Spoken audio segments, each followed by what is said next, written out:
Шамил Баянов үз әйтүенчә, БДИны 100 балга тапшыруның аерым сире юк. Бары тик дөрес итеп максат куярга гына кирәк. Имтиханга әзерләнүче үз мөмкинлекләрен объектив бәяләргә һәм шуңа таянып әзерләнергә тиеш.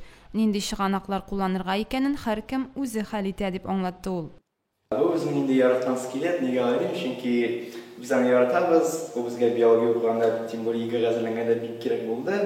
Biz аның бүтүнләй белән изучать бетердек, мондагы аның булган бүтән сөякләре безгә белергә кирәк, чтобы игрәне әйбәт итеп бирергә. Например, монда аның череп, аның içində мозг бар.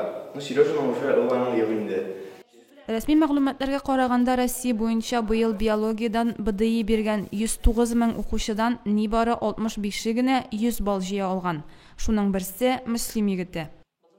Биологиядә бик күп терминнар күп, һәм аны дагы информацияны неисчерпаемый дип әйтә алам, чөнки ЕГЭ фәнендәге заданиялар, алар мәктәп программасына гына нигезләнми. Кайбер заданияларны әйтә алабыз инде, менә олимпиада уровеньдагы заданиялар бар иде. Олимпиадада катнашкан, әзерләнгән балаларга, аларга җиңелрәк булды дип мин әйтә алам. Химия фәненнән БДИны Россиядә быел 77 мең укучы тапшырды. Шуларның 664-те иң югары балл җыйды. Быел инде олимпиада, республиканский олимпиада урын алдык, призер булып кайттык. Шуннан соң инде ул үзенә максат куйды, егене 100 балга бирергә дигән. Минем инде 100 балл беренче тапкыр. Моңча инде безнең алай югары булган юк, 80-дән аттык. Планладыр, 90-га да бар җитмәгәнбез. 100 баллны ирткәч, без үзебез Шамилдә, миндә нык шатландык.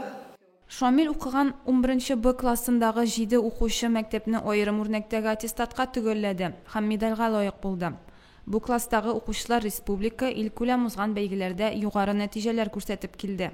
Безнең класс, естественно-научный профильдәге класс булды, бик көчле класс, уку буенча да, спорт буенча да, мәктәптә үткән бөтен чаралар буенча да. Талантлы балалар белән эшләү әлбәттә бик рәхәт, чөнки аларга теге эш оештыруда, алар һәр яклап сәләтле дип әйттем, активта.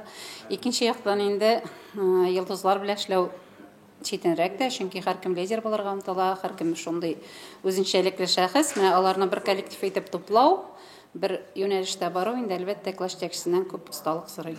Шамил Баянов кебек шәхесләрне күтәреп алырга, башкаларга үрнәк итеп куярга кирәк. Бәлки аның үрнәге кемдер өчен укый башларга этәргеч булыр. Лейсан Сабирова, Динар Минхаҗев, Мөслим телевидениесе.